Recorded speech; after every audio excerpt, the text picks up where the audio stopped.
إن الحمد لله نحمده ونستعينه ونستغفره ونعوذ بالله من شرور أنفسنا ومن سيئات أعمالنا من يهده له فلا مضل له ومن يضلل فلا هادي له وأشهد أن لا إله إلا الله وحده لا شريك له وأشهد أن محمدا عبده ورسوله أما بعد Salam alaikum wa rahmatullahi wa barakatuh. Que la paix soit sur vous ainsi que la miséricorde et la bénédiction. L'arnaque, l'hypocrisie française au Mali. Car maintenant, alhamdulillah, par la grâce d'Allah, les gens se réveillent et comprennent ce qui se passe réellement au Mali. Et ailleurs en Afrique bien évidemment, mais surtout au Mali. Les bases françaises sont surtout dans le désert du côté malien, au Sahel. Et, alhamdulillah, Allah subhanahu wa ta'ala démasque les hypocrites et les menteurs. Et on le voit, et on comprend maintenant quel est le but de la France. Quel est le but des dirigeants français d'être au Mali? Car officiellement, on veut tromper les gens, leur parlant de terrorisme, de gens qui voudraient qui serait dangereux pour des populations, etc. Alors comment un pays qui a massacré qui massacre ses propres concitoyens lors de manifestations pourrait s'intéresser à des pays, des ex-colonies, des colonisés en Afrique? Quel est l'intérêt? Donc bien évidemment, et maintenant les gens se réveillent et savent qu'il y a beaucoup d'intérêt. Il y a énormément d'intérêt derrière. Et c'est ça la vérité. La vérité, mes frères et sœurs, c'est que la France est au Mali pour des intérêts financiers. Énormément de ressources au Mali. Subhanallah. Le Mali est un pays qui a des ressources souterraines, qui a du bauxite, qui a de l'or, qui a du fer, qui a du cuivre, du nickel, du phosphate, du manganèse, l'uranium, du lithium, du calcaire, du sel, du marbre, du plomb, du zinc, etc., etc. Et le Mali serait le 3e producteur en Afrique en or. Ils ont beaucoup d'or. Subhanallah, par la grâce d'Allah. Donc nous voyons que avec ces ressources que je viens de citer, qui pèsent beaucoup, qui pèsent lourd, des ressources que la France n'a pas, on n'a aucune de ces ressources pratiquement je dis bien. Donc on voit bien l'intérêt qu'il y a derrière. Il n'y a pas officiellement ce qu'on nous bassine et on veut endormir les gens à la télé, à la radio, dans des débats. On est là-haut pour sauver les gens, pour les mais sauver qui, sauver quoi. Et après ils te disent en mentant, en manipulant. Ce sont les dirigeants de ces pays africains qui nous appellent. Vous rigolez? Des dirigeants? Des pantins que vous avez mis? Vous avez enlevé les colons, vous avez mis des colonisés, vous avez fait une indépendance. Et ce sont les mêmes. Ce sont les mêmes. Sauf que là, maintenant, ils sont maghrébins, ils sont africains, ils ont la couleur bronzée noire, ils ont les mêmes noms que les concitoyens qui habitent ces pays. Ils parlent comme eux, ils parlent leur langue. Et voilà, le tour est joué. C'est un tour de passe-passe.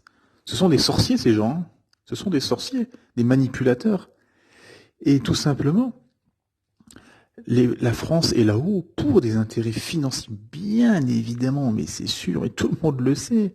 C'est financier, tout ce qui se passe au Mali.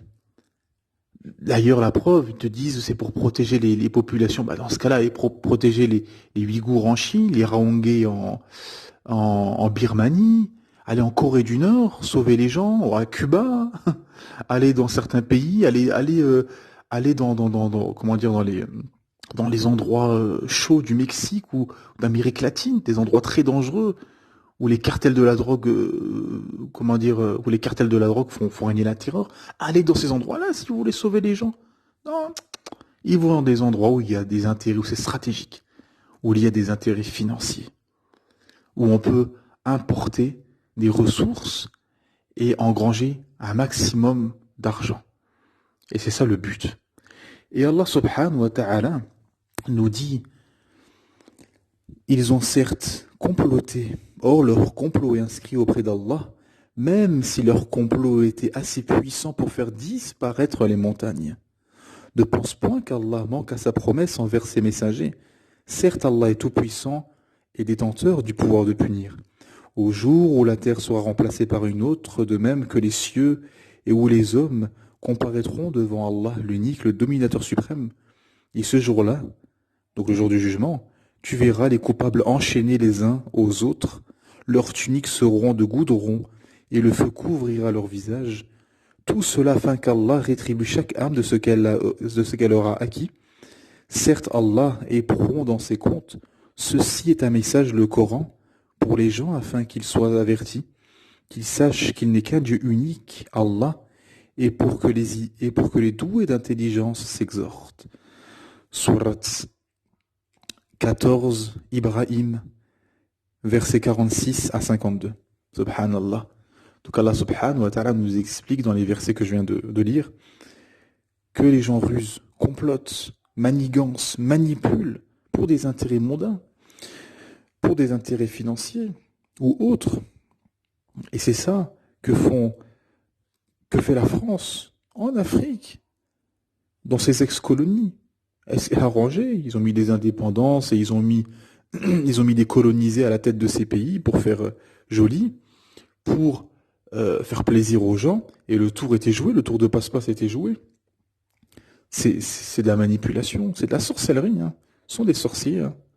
C'est politique, c'est médias, ce système politico-médiatique, ils font que de la sorcellerie, ils manipulent les gens et les masses. Ils vous disent, regardez ce qui se passe là-haut, il y a des gens dangereux, qui veulent imposer, qui veulent tuer, qui veulent faire des choses, etc. Et ça peut venir chez nous en Europe, donc il faut aller là-haut et les protéger. Et entre-temps, on ramène des tonnes d'or et de lithium, d'uranium, de nickel, etc., etc. Et on rentre des milliards. Et les militaires s'amusent là-haut, hein. Ça t'est rapporté, il y a plein de militaires qui ont témoigné, hein, les viols, ça viole, ça s'amuse, ça fait la fête, etc. Oui. Mais Allah subhanahu wa ta'ala est juste, et Allah subhanahu wa ta'ala a donné rendez-vous aux humains. Allah ta'ala est juste et miséricordieux, et accueillant repentir, chacun peut se repentir. La porte du repentir, alhamdulillah, est ouverte. Allah subhanahu wa ta'ala est accueillant au repentir et pardonneur et miséricordieux. Peu importe ce que la personne ait fait, qu'elle ait menti, triché, insulté ou critiqué la vérité de l'islam, ou bien qu'elle ait manipulé, triché, menti, tué, peu importe quel péché, Allah ta'ala est pardonneur et miséricordieux. Mais il faut se repentir avant la mort. C'est ça. Et là, en fait, la France et d'autres pays, hein, bien évidemment, mais et en Afrique et notamment au Mali, pour des intérêts financiers, il n'y a pas de protection. C'est une illusion, c'est un leurre. La protection, on ramène des militaires, on endort les gens, on leur fait croire ci, ça, mais à côté, c'est financier. Et ça se sait maintenant. Maintenant, ça se sait, tout le monde le sait. Avant, oui, les gens étaient endormis. Ah oui, c'est vrai. Non, maintenant, voilà. C'est-à-dire, c'est une double ruse. C'est que d'un côté, on s'installe là-haut pour protéger les gens, pour en même temps faire son business et s'accaparer les ressources financières et les finances.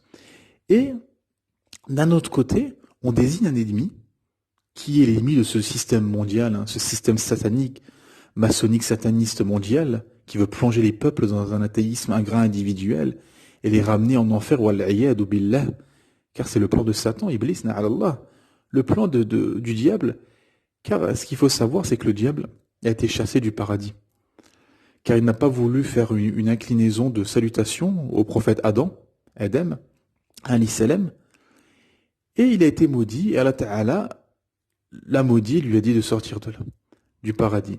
Et Shaitan a demandé à Allah Ta'ala de vivre avec les humains jusqu'au jour du jugement, d'être avec eux. Et Allah Ta'ala lui a accordé ce droit.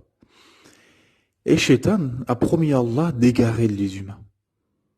Et il leur a dit, je leur ordonnerai et ils m'obéiront je leur ferai et ils feront, je leur dirai et ils feront, etc., etc. Donc Satan a promis qu'il allait manipuler, qu'il allait tromper les humains, etc. Et c'est son plan. Et c'est le plan de Satan. Donc les humains et les djinns qui travaillent pour lui sont juste des suppôts, sont juste des pantins.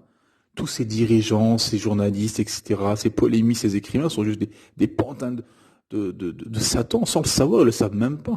Ils sont manipulés, tout simplement. Ils sont des pantins. Et, euh, et ces gens, du coup, ce système maçonnique, sataniste, a un ennemi en face, bien évidemment, c'est le dernier rempart, c'est l'islam. Car l'islam est la vérité, et la dernière révélation, la dernière législation révélée par Allah subhanahu wa ta'ala, le Seigneur de l'univers, pour l'humanité. Le Coran et la Sunna prophétique à suivre pour l'humanité. Et dedans, il y a une éthique, il y a des valeurs, il y a des lois, il y a des adorations, il y a une tenue à voir, il y a chaque chose à sa place, chaque chose en son temps. Tout est organisé, tout est légiféré par Allah subhanahu wa ta'ala. Mais ça n'arrange pas ce système sataniste qui veut plonger les peuples dans, dans un libéralisme sataniste, pervers à outrance, une folie. Et, donc on voit la deuxième ruse en étant au Mali, ou en Afrique de manière générale, mais surtout au Mali, c'est de désigner un adversaire en disant que ce sont des musulmans, extrémistes, etc., qui veulent ci, qui veulent ça, etc. Bon, alors qu'il y a juste des mafias de main, comme l'a dit cet otage, mashallah, je sais plus son nom, qui s'est converti à l'islam, alhamdulillahi rabbil alamin, qui est revenu, qu'on a libéré en grande pompe, etc. et tout. Et subhanallah, parce qu'il ruse, mais Allah, subhanahu wa ta'ala, a son plan. Et là, il ne s'attendait pas du tout à qu'elle dise, je me suis converti à l'islam, je m'appelle plus un tel, j'ai changé de nom. Et là, à ce moment-là, ça a mis un coup. Donc ils étaient dégoûtés. Et elle-même l'a dit. Elle a dit, ça n'a rien à voir aux djihadistes ou je ne sais quoi. Elle dit, c'est juste des hommes de main, c'est de la mafia, c'est tout qui sont là-haut. Il n'y a rien à voir avec l'islam ou des musulmans qui voudraient faire quoi que ce soit, c'est du fantasme. Donc on voit le ruse et que et donc c'est un double jeu que la France mène au Mali. D'un côté, on installe ses hommes et ses bases pour d'un côté premièrement les ressources, les finances et deuxièmement imposer son idéologie et désigner le méchant musulman qui serait en face. Et c'était le but de la colonisation. La colonisation, ça a deux principaux buts. Le premier but, c'est financier, bien sûr. Et le deuxième but, c'est imposer son idée, imposer sa façon de vivre et sa façon de faire. Et c'est ce qu'a fait les empires, ce qu'a fait notamment la France. Voilà. C'est ce qu'a fait beaucoup de pays occidentaux. Et, euh, et c'est le but. Le but et la finalité, finalement, d'être au Mali.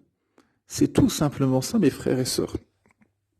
Il n'y a pas comment dire, ce n'est pas pour les raisons qui sont invoquées, qui sont là-haut pour protéger. Donc alors on entend les gens, ils viennent sur des plateaux de télé ou à la radio, etc., des journalistes, comment dire, des politiques, enfin, toute personne de tous bords qui viennent et qui tranquillement qui disent ah on est là-haut pour protéger les populations et pour protéger aussi les frontières de l'Europe pour pas qu'il y ait des attentats, etc.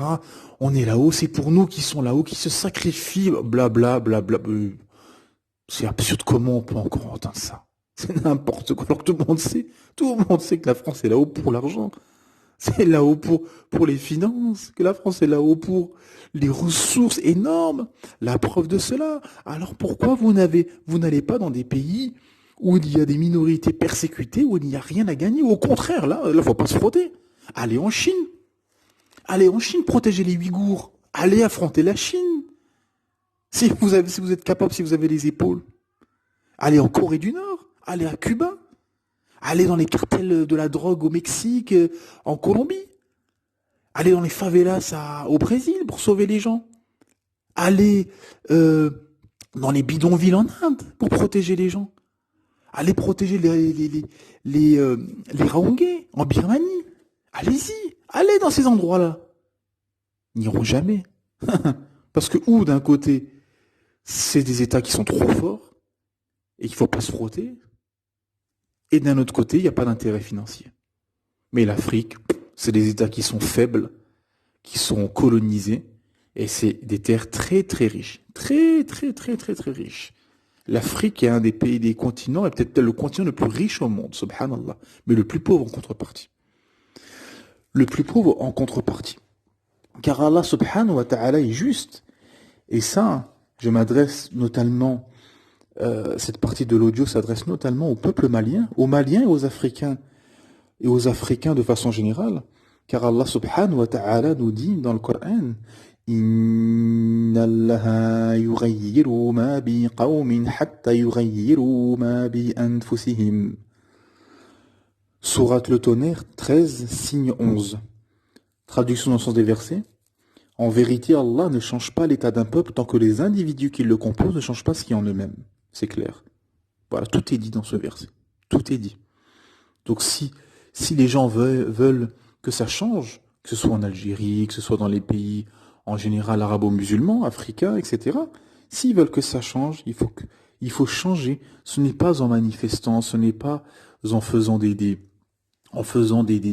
actes semblables à ceux des Occidentaux. Ce n'est pas comme ça. Ça ne sert à rien. C'est juste en se repentant et en revenant et en changeant. Arrêtez avec la sorcellerie, avec les pots de vin, avec la tricherie, avec le mensonge, avec la corruption, avec la malhonnêteté, avec les liens de parenté coupés, avec l'alcool, avec la drogue, etc., etc., avec la fornication, etc., etc., etc. Arrêtez avec ces péchés. Répentez-vous, revenez vers Allah subhanahu wa ta'ala, soumettez-vous au Seigneur de l'univers, et alhamdulillah, cela changera. Comme l'a dit Hassan al-Basri, rahimahullah, un des plus grands savants de la communauté musulmane, a dit certes Al-Hajjaj c'était un dirigeant injuste à son époque, certes Al-Hajjaj est une punition d'Allah. N'accueillez pas la punition d'Allah avec l'épée, c'est-à-dire en vous révoltant, mais plutôt avec le repentir, la supplication et la soumission. Répentez-vous à Allah et vous serez débarrassé de lui. Voilà, tout est dit.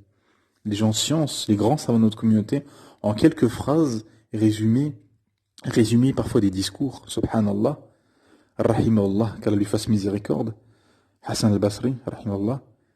Donc, on voit dans ce verset qu'Allah subhanahu wa ta'ala est clair et dit, je ne change pas l'état d'un peuple sans que les individus qui le composent ne changent pas ce qui est en eux-mêmes. Donc voilà. Donc, c'est sûr que, comment dire, pour pouvoir avoir un dirigeant pieux, honnête, et pour avoir des dirigeants justes et droits, il faut que le peuple soit juste, droit et honnête. En quelque sorte, on a le dirigeant qu'on mérite. On a le dirigeant qu'on mérite, tout simplement. Et dans un autre verset, Allah subhanahu wa ta'ala nous dit, A'udhu billahi minash shaitanir rajim, wa kadhalika nuwalli ba'dan zalimin, ba'dan bima kanu yaksiboun. Traduction dans le sens des versets. Ainsi, nous, donc Allah, plaçons certains injustes à la tête d'autres injustes à cause de ce qu'ils ont commis. Ainsi, Allah, donc nous plaçons certains injustes à la tête d'autres injustes à cause de ce qu'ils ont commis. Sourate 6, signe 129, verset 129. Subhanallah. Donc Allah Ta'ala nous informe dans ce verset qu'il met des injustes à la tête d'autres injustes. Voilà. Et d'après Mansour, qui a questionné Al-A'mash, Sulayman ibn Mi'ar, à propos de la parole d'Allah, de ce verset justement, il lui a demandé qu'est-ce que les compagnons, que les as-tu entendus dire, donc les compagnons, sur cela? Il a répondu, je les ai entendus dire que le sens est que si l'état des gens se détériore, alors les plus mauvais d'entre eux seront placés à leur tête. Subhanallah. Donc Allah subhanahu wa ta'ala est clair. Allah subhanahu wa ta'ala a mis un injuste à la tête d'autres injustes. Tout simplement. Et qui est dans un autre verset que j'ai lu avant, je ne change pas l'état d'un peuple tant que les individus qui le composent ne changent pas ce qui est en eux-mêmes. Et Ibn al-Qayyim, rahimahullah, un des plus grands savants de notre communauté, a dit et médite la sagesse d'Allah dans le fait qu'il ait fait que les dirigeants et les gouverneurs des gens soient de même type que leurs œuvres. C'est comme si leurs œuvres C'est comme si leurs œuvres étaient apparues sous la forme de leurs dirigeants. Ainsi, si les gens sont droits, leurs dirigeants seront droits. Si les gens sont justes, leurs dirigeants seront justes. Mais si ils sont injustes, si les gens sont injustes, leurs dirigeants seront injustes. Subhanallah, tout est dit. Tout est dit. Tout est dit dans le Coran et tout est dit dans l'explication des grands savants. Si tu veux un dirigeant pieux, sois pieux. Change, propage la vérité, sois bon, sois exemplaire. Tes enfants vont prendre exemple sur toi, ta femme va prendre exemple sur toi, ta famille. Fais da'wah, propage la vérité. Condamne le blâmable, autorise le convenable, fais le bien, aide le voyageur en détresse, nourris le pauvre. Propage la vérité. Alhamdulillah. Et petit à petit, fais ce travail de fourmi. Et petit à petit, les gens autour de toi vont prendre de ta lumière, alhamdulillah. Tes frères, tes sœurs, tes cousins, tes amis, petit à petit, tout le monde se répand jusqu'à arriver aux dirigeants. Jusqu'à que les dirigeants soient pieux. Tout simplement. C'est ce qui s'est passé à l'époque des compagnons du prophète Mohammed sallallahu alayhi wa sallam. Les compagnons ont cheminé, ont changé leur passé, sont devenus les meilleurs des hommes et forcément, leurs dirigeants étaient les meilleurs. Tout simplement. Tout simplement. Voilà. Donc c'est ça qu'il faut appliquer, ce message que c'est pour cela que j'exprime cela par rapport à mes frères maliens et mes frères africains en général, de se repentir et de méditer. Allah Ta'ala nous dit, ne médite-t-il pas sur le Coran où il y a des cadenas sur leur cœur? Donc il faut méditer sur le Coran et appliquer surtout. Appliquer et de ne pas tomber comme dans le hadith du prophète Mohammed sallam qui a dit, viendra un temps où les gens vont connaître par cœur le Coran mais ça ne dépassera pas leur gorge. Ils ne l'appliqueront pas. Comme dans Surat Juma'a, dans la Surat le vendredi, Allah Ta'ala nous dit, ceux qui ont déchargé de la Torah, donc les juifs, et qui ne l'ont pas appliquée, sont pareils à l'âne qui porte les livres. Ceux qui ont été à qui on a apporté la Torah, qui ont été chargés de la Torah, mais qui ne l'ont pas appliquée, sont pareils à l'âne qui porte les juifs. Sont pareils à l'âne qui porte les livres, subhanallah. Quel exemple incroyable. Donc un âne qui porte les livres, il porte une science, mais ça ne lui sert à rien. Quel exemple incroyable, subhanallah, qu'Allah Ta'ala nous donne tout au long de son livre, de la rhétorique, des exemples extraordinaires. Le Coran est un miracle incroyable, rhétorique extraordinaire. C'est pour ça qu'Allah subhanahu wa ta'ala nous dit, ô les croyants, ne prenez pas de confidents en dehors de vous-même. Ils ne failliront pas à vous bouleverser. Ils souhaiteraient que vous soyez en difficulté. La haine, certes, s'est manifestée dans leur bouche. Mais ce que leur poitrine cache est encore plus énorme. Voilà que nous vous exposons les signes, si vous pouviez raisonner. Vous, les musulmans, vous les aimez alors qu'ils ne vous aiment pas. Et vous avez foi dans le livre tout entier. Et lorsqu'ils vous rencontrent, ils disent nous croyons. Et une fois seuls de rage contre vous, ils se mordent le bout des doigts. Dit mourrez de votre rage. En vérité, Allah connaît fort bien le contenu des cœurs. Qu'un bien vous touche, ils s'en affligent. Qu'un mal vous atteigne, ils s'en réjouissent. Mais si vous êtes endurant et pieux, leur manigance, leur ruse ne vous causera aucun mal. Allah connaît parfaitement tout ce qu'ils font. Subhanallah. Tout est dit dans ces versets. Voilà, tout simplement. Et dans les dernières lignes, voilà, Allah Ta'ala dit, si vous êtes pieux et endurant, si vous êtes endurant et pieux, leur ruse ne vous causera aucun mal. Mais si les gens ne sont pas pieux et ne sont pas endurants, bah c'est sûr que, a fortiori, il y a une règle en islam, c'est-à-dire que les hadiths ou les versets qui sont dits, il y a toujours l'opposé. Donc là, par exemple, si la personne n'est pas endurant et n'est pas pieuse, à ce moment-là, bah, elle s'expose aux manigances et aux ruses de ses adversaires. Car eux, forcément, ils sont dans leur ruse et dans le plan de Satan, d'Iblis. Voilà, tout simplement. Donc, c'est pour ça qu'il faut se repentir à Allah subhanahu wa ta'ala, craindre Allah subhanahu wa ta'ala. Craindre Allah subhanahu wa ta'ala, être juste, être droit, et revenir vers le Seigneur de l'univers, Allah subhanahu wa ta'ala. Et voilà. Donc, ce que je pouvais dire par rapport à cette arnaque du Mali, donc maintenant tout le monde sait, c'est pratiquement... Il y a même des articles officiels de journaux français officiels qui le disent carrément, qui disent Est-ce que, vous pouvez voir les articles, est-ce qu'on est vraiment là-haut pour combattre le terrorisme? Et est-ce qu'il n'y a pas des intérêts derrière? Non, ben, c'est une blague. Bien sûr, il n'y a que des intérêts derrière, que des intérêts. Un État va pas aller dans un autre, risquer et envoyer ses soldats, les envoyer à la mort comme ça, sans intérêt. Bien sûr qu'il y a quelque chose derrière, c'est sûr. Mais comment dire, c'est le peuple français qui est manipulé, à qui on triche, etc. Et ces soldats qu'on envoie, je vais pas dire c'est pauvre, parce que comme ils disent les savants, celui qui appuie sur le bouton, le ministre, le chef qui donne l'ordre et celui qui tue, ils sont tous dans le péché. Tout le monde est complice du péché. C'est pour ça que ce chiffre et comment dire, ce qui s'est passé aux États-Unis, on vous dira jamais que tous les militaires qui ont fait la guerre et qui ont tué des innocents, qui ont fait la fitna, qui ont fait le fasad en Irak, qui ont détruit l'Irak et qui ont tué, massacré, violé, torturé des milliers, des millions d'innocents, ah ben beaucoup se sont suicidés. Il y avait un chiffre, si je me souviens bien, Allahu A'lam, sallallahu, c'est qu'il y aurait pratiquement 120 militaires par semaine qui se suicideraient, subhanallah. Pourquoi? Parce que Allah Ta'ala nous dit celui qui s'éloigne celui qui s'éloigne de mon chemin, de la vérité, de l'islam, mènera une vie certes pleine de gêne. Et que si tu fais le mal, parfois la punition, c'est qu'Allah Ta'ala il descend dans ton cœur la haine, la rage. Ce que disent les gens parfois.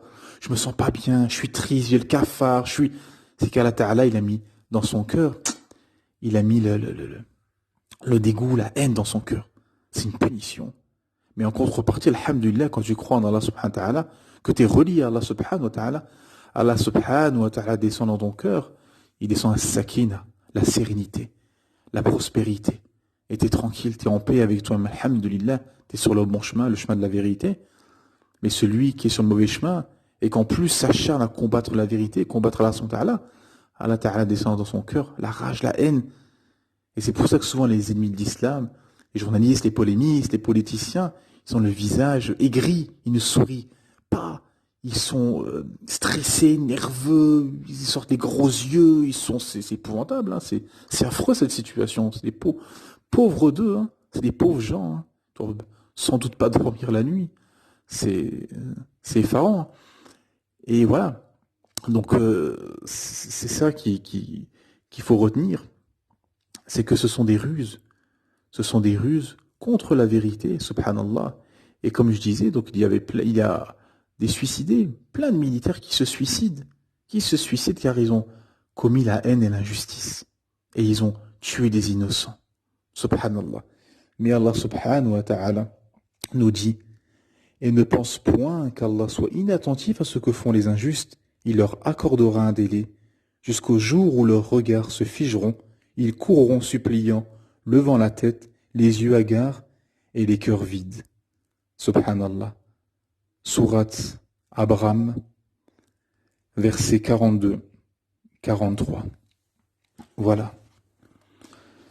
Subhanaka Allahumma wa bihamdik, ashhadu an la ilaha illallah ant, astaghfiruka wa atubu ilayk. Assalamu alaikum wa rahmatullahi wa barakatuh.